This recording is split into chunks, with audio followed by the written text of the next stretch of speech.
अजित पवार यांचा घात की अपघात झाला याचा उलगडा करण्यासाठी सातत्यानं पाठपुरावा करणारे आमदार रोहित पवार दिल्लीत जाऊन काँग्रेसचे नेते आणि लोकसभेचे विरोधी पक्षनेते राहुल गांधी यांना भेटले. राहुल गांधी यांच्यासोबतच्या भेटीत काय चर्चा झाली याबाबत माध्यमांशी बोलताना रोहित पवार यांनी सविस्तर माहिती दिली.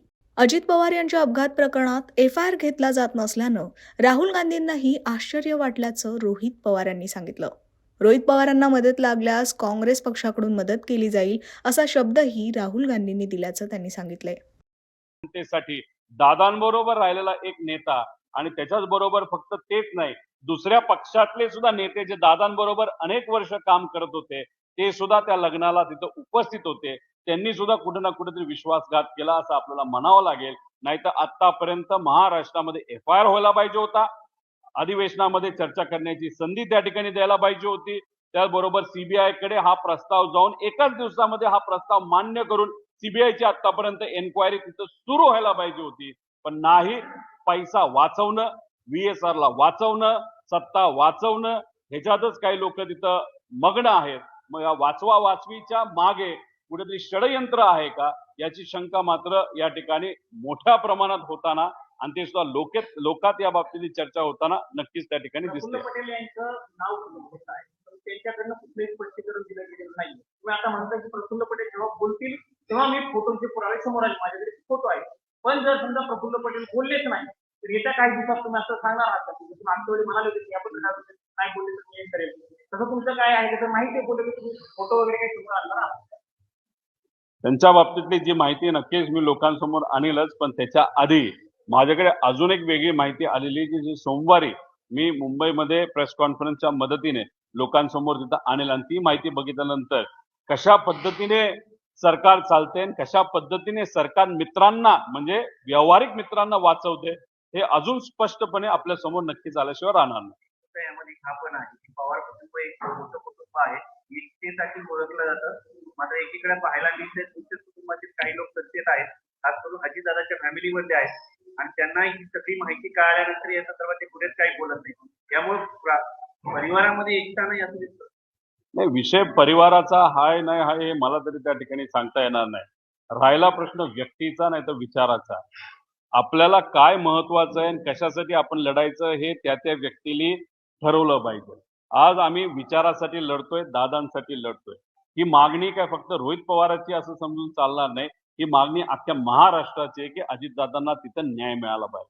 40 वर्ष राजकारणामध्ये लोकांची सेवा करणारा एक नेता ऍक्सिडेंटमध्ये घात का अपघात हा प्रश्न नक्कीच त्या ठिकाणी मृत्युमुखी पडतो. आणि ते झाल्यानंतर कुठेतरी सत्तेत असणारे लोक त्यांना विसरून गेल्यासारखं आज जर वागत असतील आणि मग लोकांची इच्छा आहे की न्याय मिळाला पाहिजे, आमची इच्छा आहे न्याय मिळाला पाहिजे. आज तुम्ही आम्हाला विचारलं, जर आज आम्ही अजितदादांना, माझ्या काकाला, आमच्या नेत्याला जर न्याय देऊ शकत नसेल तर मग उद्या जाऊन आम्ही महाराष्ट्राला नाही तर सामान्य लोकांना न्याय कसं देणार? सत्ता आज राहू शकते, उद्या जाऊ शकते. सत्ता महत्वाची नाही. सत्तात आज आम्ही असलो असतो तर त्याला लात मारून बाजूला होऊन तिथं अजितदादांना न्याय मिळण्यासाठी आम्ही प्रयत्न त्या ठिकाणी केले असतील. पण तो विषय प्रत्येक व्यक्तीचा असतो. व्यक्ती, मी माझ्याबद्दल बोलू शकतो, इतर व्यक्तींबद्दल बोलणं हे उचित ठरणार नाही असं मला वाटतं. पॉवर माणसाला करप्ट करते असं म्हणतात, मात्र पॉवर नात्याला करप्ट करते असं म्हणता येईल. माणूस इकडं असला काय तिकडं असला काय, पॉवर जर माणसाला करप्ट करते जेव्हा आपण म्हणता, तो माणूस नात्यातला सुद्धा असू शकतो, लांबचा सुद्धा असू शकतो. शेवटी प्रत्येक व्यक्ती माणूस असतो. दुर्दैव असं की आज ज्याच्यासाठी आपण लढायला पाहिजे त्या गोष्टीसाठी न लढता आज जर आपण सत्तेत राहून कुठंच तपास पुढे जात नसेल तर खरंच हे लोकांना आवडणार नाही. गप्प बसलं पाहिजे, पण कधी बसलं पाहिजे, कुठल्या वेळेस बसलं पाहिजे आणि कशासाठी बसलं पाहिजे हे सुद्धा लोकांनी तिथे ठरवलं पाहिजे असं मला तरी त्या ठिकाणी वाटतं. सोनिया गांधींचं काय म्हणणं आहे याच्यावर की कशा पद्धतीने पुढे जाणार आणि राहुल गांधींचा नेमकं कॉन्ट्रीब्युशन सहभाग कशा पद्धतीने असणार? राहुल गांधीजींचं जे भेटणं होतं ते नियोजित होतं. त्यांनी 30-35 मिनिटं मला या विषयासाठी तिथं दिले. काही दिवसांपूर्वी खरगे साहेबांना मी भेटलो होतो, त्यांच्याशी या बाबतीतली चर्चा ती सुद्धा बऱ्याच वेळ तिथं झाली होती. त्यांना तो विषय कळला होता आणि मग जेव्हा मी पार्लमेंटमध्ये जात होतो, काही नेत्यांना भेटत होतो, तेव्हा कॉरिडॉरमध्ये मला सोनिया गांधीजी मॅडम त्या ठिकाणी भेटल्या आणि त्यांच्याबरोबर खरगे साहेब असताना खरगे साहेबांनी सोनिया गांधीजींना सांगितलं की हा मुलगा, हा कार्यकर्ता आणि हा पुतण्या कशा पद्धतीने स्वतःच्या काकासाठी, स्वतःच्या नेत्यासाठी, एका मराठी माणसासाठी त्या ठिकाणी प्रयत्न करत आहे. आणि मग त्याच्यातले काही गोष्टी हे सोनिया गांधीजींना तिथं सांगितलं. फक्त त्यांनी सांगत असताना एवढंच सांगितलं, ऑल द बेस्ट, तू लढ, आमचा पक्ष तुझ्या बरोबर त्या ठिकाणी असेल. पत्रकार परिषद घेणार आहात, त्याचे रेफरन्स काय म्हणजे की काय त्या पत्रकार परिषदेमध्ये काही पुरावे माझ्याकडे आहेत आणि काही सरकारी यंत्रणा काय पद्धतीने काम करते, कसं एखाद्या कार्यालयामध्ये प्रेशर आल्यानंतर नेत्यासाठी, व्हीआयपी साठी ट्रॅव्हल करण्यासाठी जे काही टेंडर काढलं जातं ते कशा पद्धतीने दाबलं जातं, का दाबलं जातं आणि कोणासाठी दाबलं जातं, याचे काही पुरावे आणि इतर काही पुरावे जे आमच्यापाशी आलेले आहेत. तसंच एकनाथ शिंदे साहेबांचं जे विमान हे बाहेर जात असताना इराण आणि इराकमध्ये ते पाडण्याची धमकी कशा पद्धतीने दिली होती, त्याचे पुरावे आमच्याकडे जे आलेले आहेत. आणि कशा पद्धतीने तिथं सुद्धा VSRच्या मदतीने मुद्दामून चूक केली गेली का चूक झाली, याच्यामध्ये एकनाथ शिंदे साहेबांचा जीव सुद्धा कुठे ना कुठे धोक्यात त्या ठिकाणी आला होता. योगायोगाने आणि चांगल्या दृष्टिकोनातून त्या ठिकाणी आपले एकनाथजी शिंदे हे आपल्या बरोबर आहेत, पण आमचे काका, आमचे नेते, मराठी नेते आणि महाराष्ट्राचे उपमुख्यमंत्री आज आमच्या बरोबर नाहीत. त्याला जबाबदार VK Singh, VSR, DGCA, aero, काही अधिकारी आणि काही अज्ञात व्यक्ती ज्याच्याबद्दलची माहिती अजून नाही, पण याच्यात कर्णधार जो व्यक्ती असेल ना, तर संस्था असेल, याच्याबद्दलची माहिती आम्ही शोधल्याशिवाय राहणार नाही.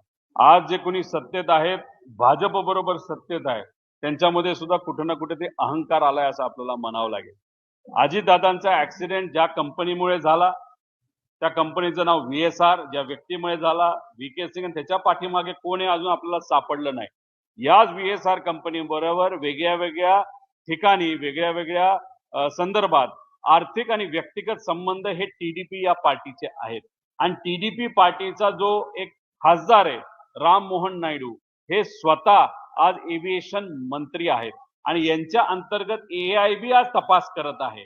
मग ज्या व्यक्तीच्या नेत्याचे संबंध व्यक्तिगत आणि आर्थिक VSR बरोबर आहेत, ते या इन्व्हेस्टिगेशनला कसे न्याय देतील असा आमचा प्रश्न आहे. त्यामुळे त्यांनी त्या पदावर राहणं हे उचित ठरणार नाही. याबद्दलची माहिती अनेक नेत्यांना आम्ही त्या ठिकाणी दिली आहे. त्यामुळे इराण आणि इंधन आणि LPGचा मुद्दा झाल्यानंतर हे मुद्दे आमचे सर्व नेते घेतील असा विश्वास नाही तर आशा त्या ठिकाणी मी करतो. FIR जर होत नसेल तर दुसऱ्या कुठल्या राज्यात FIR करण्याचा तुमचा विचार आहे? नाही, अजून त्या बाबतीतला विचार केलेला नाही, पण नक्कीच मला असं वाटतं की आम्ही जो प्रयत्न करतो त्याला न्याय मिळाल्याशिवाय राहणार नाही.